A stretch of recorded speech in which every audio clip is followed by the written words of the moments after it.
ఆర్థోపెడిక్స్లో అసిటాబులర్ fracture అనేది most important.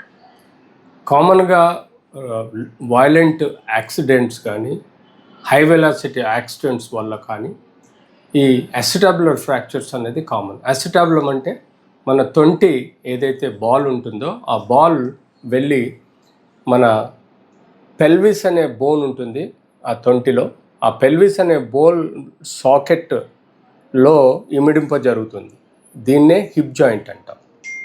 So ఈ ball కాకుండా ఏదైతే కప్పు లాంటి పెల్విస్ బోన్ పార్ట్ ఉంటుందో ఆ పార్ట్ని మనం అసిటాబులం అని అంటాం. సో హై వెలాసిటీ యాక్సిడెంట్స్లలో ఎక్కువగా ఇలాంటి పెల్విక్ రిమ్ ఫ్రాక్చర్స్తో పాటు అసిటాబులం ఫ్రాక్చర్స్ కూడా డ్యామేజ్ అయ్యే ప్రమాదం ఉంది.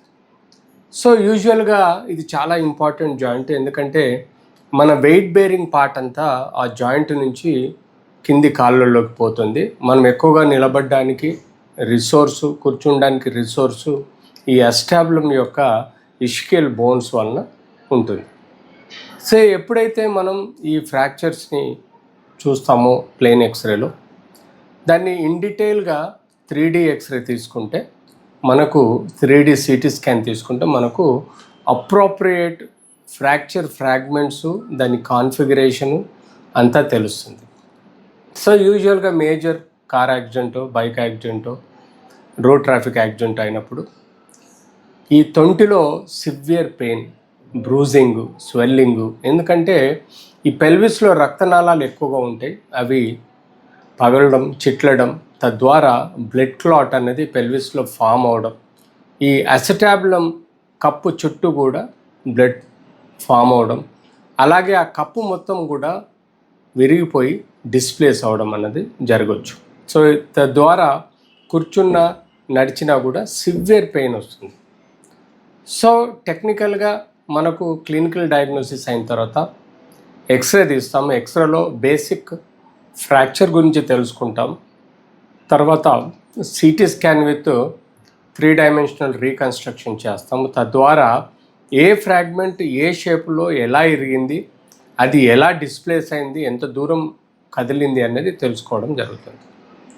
సో ఒకటి అన్డిస్ప్లేస్డ్ అంటే కదిలిని ఫ్రాక్చర్ ఏదైతే ఉందో దాటిని టెక్నికల్గా బ్రేసు పట్టి ఇచ్చి పడుకోబెడితే ఆ అసిటాబులం ఫ్రాక్చర్ అనేది హీల్ అవుతుంది.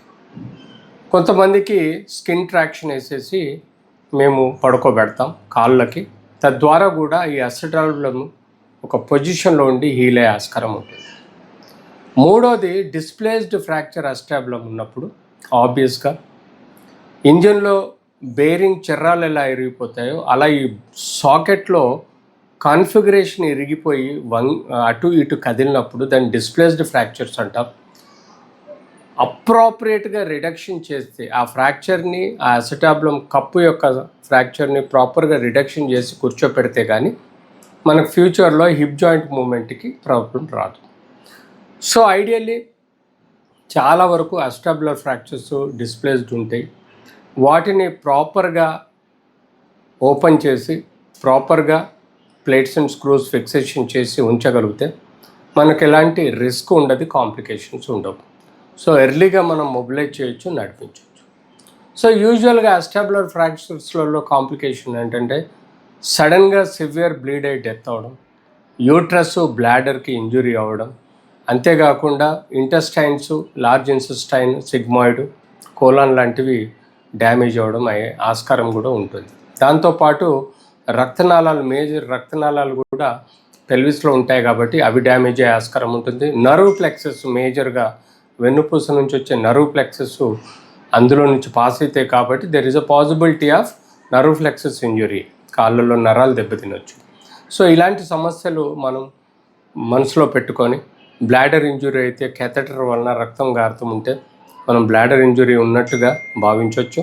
ఇలా ఒక్కొక్క డివిజనల్గా మనం డయాగ్నోజ్ చేసుకొని దాని అప్రాపరియేట్ ట్రీట్మెంట్ తీసుకుంటే అది సర్జరీ అవసరమా లేదా అన్నది దాని యొక్క displacement of the fragments, stability of the cup and hip joint స్టెబిలిటీని చూసుకొని తప్పనిసరి పరిస్థితుల్లో సర్జరీ అవసరం ఉంటే చేయాల్సిన అవసరం ఉంటుంది. సో బ్రదర్, ప్రాపర్ ఫిక్సేషన్ చేయటం వల్ల ఎర్లీగా మొబిలైజ్ చేయొచ్చు అండ్ యథావిధిగా ప్రొఫెషనల్లో కూడా హ్యాపీగా పనిచేసుకోవచ్చు.